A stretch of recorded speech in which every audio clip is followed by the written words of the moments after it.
Today we are going to be playing more Swooning over stands because this has become quite a popular series. Now come on, I have to put the finishing touches on this perfect date? Just be yourself, regular person. Oh, trust me, that would go horribly. Ford's dressed up too! How did Mabel know your only weakness?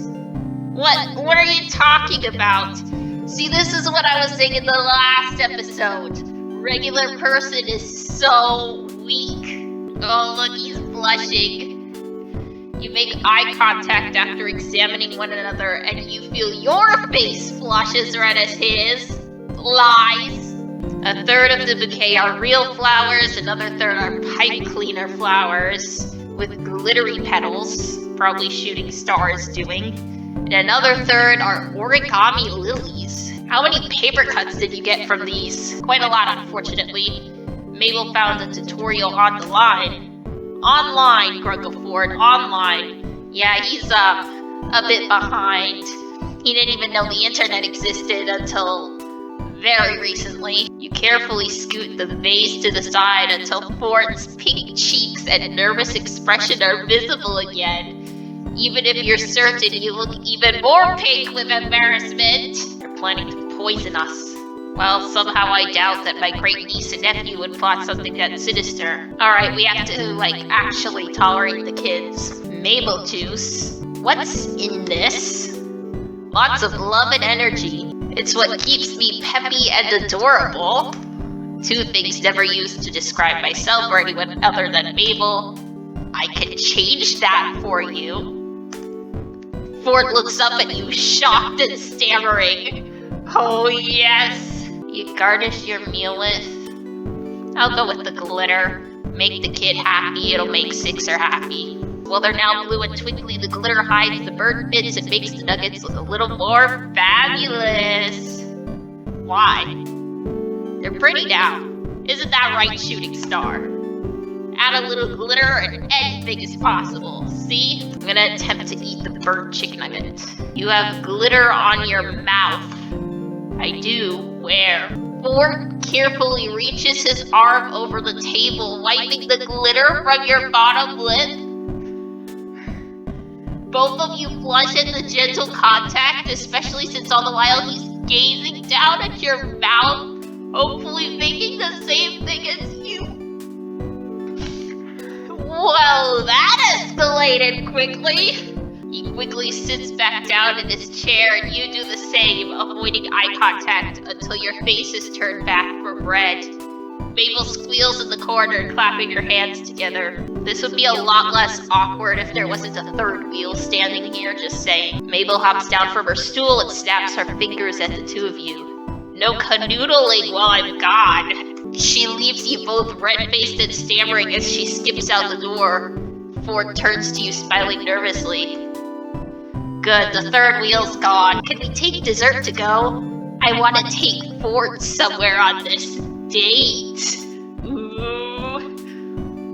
Ford flushes scarlet at that. I'm a nasty dog. Yes, more stargazing with Fordsy. You blush as you sit down shoulder to shoulder. I'm surprised you went looking into meteor showers, regular person. Dipper told me about it. Plan B. Ford laughs. That kid's bright. The twins are both very smart and very close for siblings. Ford pauses, and it's obvious there's something on his mind. I think I know what. What do you mean, for siblings? I'm surprised at how close they are. Practically inseparable. Stan and I were never like that. You seem like you are now. What happened? Oh, it's tragic backstory time! Casually, so casually that you're almost casual Fridays themselves. You scoot your hands closer to his. Still too nervous to take it for yourself. Are you kidding? I just grabbed that hand. Especially after what he pulled with the glitter.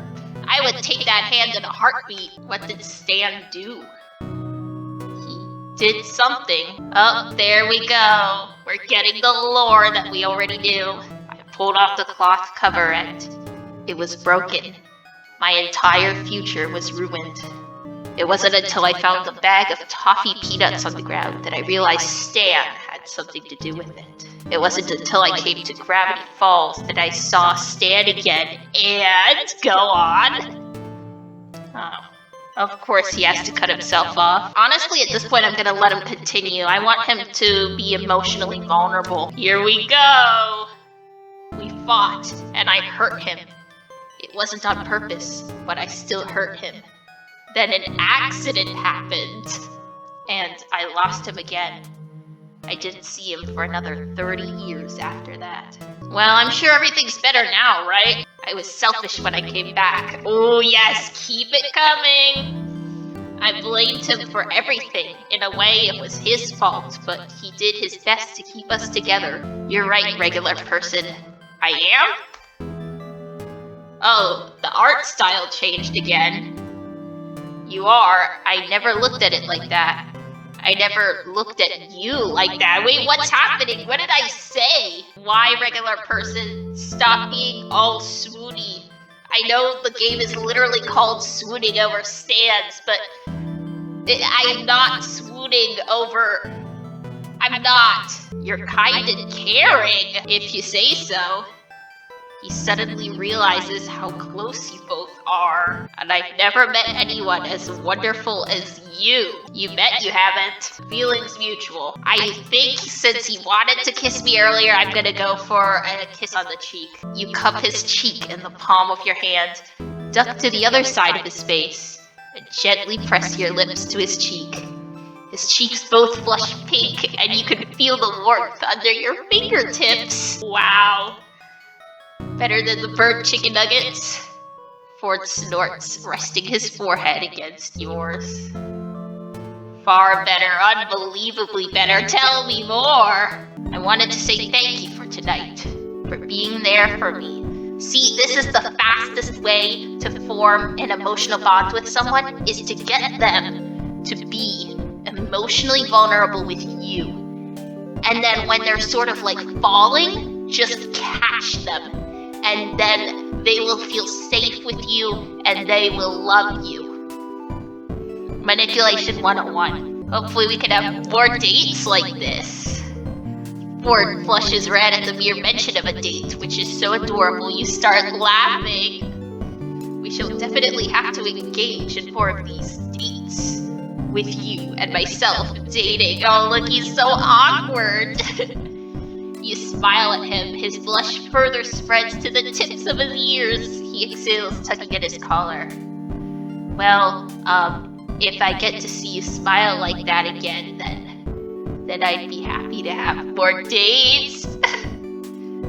It's your turn to flush pink. Still incorrect. You sly kids sneaking off to go have fun by yourselves. Did you have fun? You and Ford glance at each other, grinning. We certainly did. The meter's going up a bit more. The dates continue in a quiet alcove of the Gravity Falls library and on the roof of the shack past midnight. They're simple compared to the production Mabel whipped up for the night of the meteor shower. But Ford seems more comfortable this way, and really, so are you. Yeah, I don't really like the whole third wheel thing that Shooting Star was pulling. You've learned more about him, but it's like he's still holding something back. In your conversation, it feels less like he's just spent a year away sailing, and more like he spent half his life in another universe. Because he did! He'd attempted to print out nearly 3 decades worth of academic papers in physics, and you had to remind him about the existence of PDF downloads into his E drives. See, as I was saying earlier, barely knows anything about modern technology. Today's the last date you'll have with Ford? Wait, is this it? Are we reaching the end of the game? His curious expression softens as you stare at him, and he makes his way over to you, tilting his head down in your direction. Curse him for being so dang tall and cute. I mean, you have a California fridge magnet stuck to your forehead. Ford immediately flushes bright red, eyes wide in surprise. Really? You pull the magnet off his forehead, examine it for a moment, and then lightly tap his nose with it. He flushes a somehow deeper pink, grinning bashfully at you. What? So I know which option you all want me to choose. So I'm going with that option only because it's what my dear followers want, alright? I hate that you all see me as some sort of prostitute or something, but here you go. You shrug and start taking off your clothes, which promptly startles Ford into an even deeper embarrassment. He looks to be deep in thought, like something's troubling him. What's the matter, Fordsy? Nothing, just thinking. You stay silent and instead start swirling your finger in the water too, occasionally curling your finger around his. It's an accident, of course. Eventually, you both stop messing with the water and leave your fingers linked together, which gradually turns into his hand taking yours and all of your fingers intertwining, knuckles brushing against the water. Ford swallows. Out of the corner of your eye, you see his face is tinted pink, and it's probably not from the sunset. Do you trust me? His grip on your hand tightens. Of course I trust you. There are things that I still haven't told you yet. Things about myself. Things I'm not sure you'd like. There's nothing about you that could do me significant harm. That's what I want you to think. Just wait until I peel off my human skin and become a triangle. That subject is no joking matter. You stare at him, an eyebrow raised. Both of you burst out laughing, the sound of echoing around the empty pool. And from the corner of your eye, you notice Ford scooting closer to you. Let's feign interest. I tried to find a unifying theory that would pull my research together and finally grant me success. But I hit a wall. I had no ideas, no leads, with nothing and no one to help me. Until I found a being by the name of Cipher! He came to me in my dreams, claiming he was a godly muse, a friend, someone who could do a lot with a little help. And I believed him. Ford continues with a certain bitterness you've certainly never heard in his tone before. Right. I put my unconditional trust in him. I asked for his wisdom, for his guidance, put him on a godly pedestal and worshipped him, even going so far as to litter my house with his image. I'd like to think that certain other people would quite enjoy being worshipped like that. Not in the degree I followed Bill. You don't know. And of course, he trusted me. He built me the portal. My mind was in shambles from Bill's influence. What do you mean was? You know it still is. Bill told me that I would change the world. Well, it's not too late. You want to change the world, Fordsy? I was pulled back through the portal by Stanley himself. Yup, he screwed up again, didn't he? You came this close to killing me. And then he took away that chance from you. Bill entered the physical realm and wreaked havoc on Gravity Falls in an event called Weirdmageddon! I was captured, turned into a sideshow at the devil's right hand. Oh, come on, Fordsy. I was just trying to make you my queen. It was still my fault. I brought Bill here and helped him with his plan. That you did, Fordsy. Thank you so much. This wouldn't have been possible without you. Although obviously I'm not going to say that to his face. What I'm going to say instead is, you didn't mean to cause the end of the world. We all make mistakes sometimes. Sometimes you hurt someone, sometimes you cause Weirdmageddon. But you didn't mean to do it. You stopped Bill, right? Right? Ford nods, squeezing your hand. It was awful and bad, yeah, you messed up, but it doesn't define you. You're incredibly intelligent and fun to hang out with, and sure, sometimes I don't understand half the nerdy stuff that comes out of your mouth, but that's all part of you, and that makes me like you all the same. There we go. Stroke that ego. Ford finally turns to look at you, and he widens an arm around your shoulders. You scoot closer and complete the hug, draping your arm across his middle and hugging him tight. Ford laughs, and you laugh with him, nuzzling into his chest. You feel him swallow before he presses his lips to the top of your head. I'm gonna tell him how I feel. Ford, Yes? No!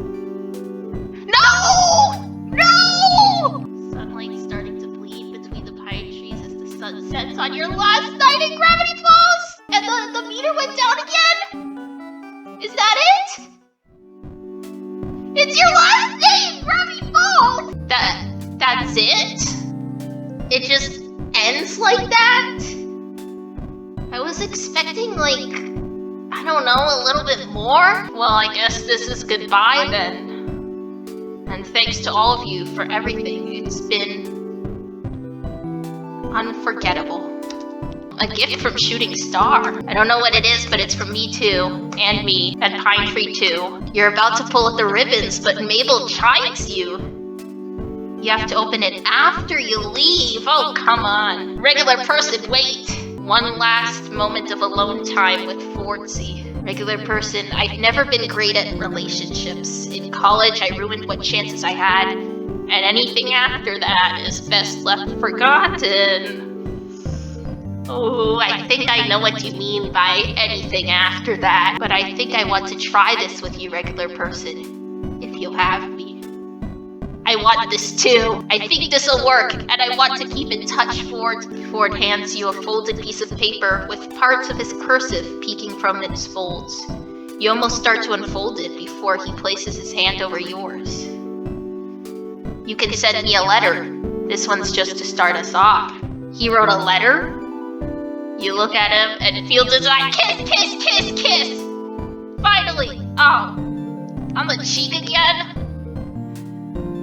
So there's gonna be no kiss on the lips this entire game? We'll meet again, don't know where, don't know when, but I know we'll meet again some sunny day. Goodbye, Fordsy. You turn onto the road with ease, and in the rearview mirror see Ford waving goodbye, as well as Dipper, Mabel, and Stan from the shack. You smile at the sight and say a last goodbye into the quiet of your car, watching until you have to focus on the road once more. Now leaving Gravity Falls. It's not until you're at the next rest stop that you think to open the Pines family's gift. You unwrap it to find Mystery Shack souvenirs, a small knitted square Mabel has helpfully labeled as a mug sweater, and a photo. Well, I guess that's it. I guess that's the game complete. I can't help but feel a little bit, I don't know, frustrated? Dare I say disappointed? No, I'm just frustrated, I guess, because now I can't make any more YouTube content off this game. So yeah, that was Swooning Over Stands. I hope you enjoyed this unexpectedly short series. I'll be looking at more of your fan art soon, but until then, remember, reality is an illusion, the universe is a hologram. Bye, gold, bye!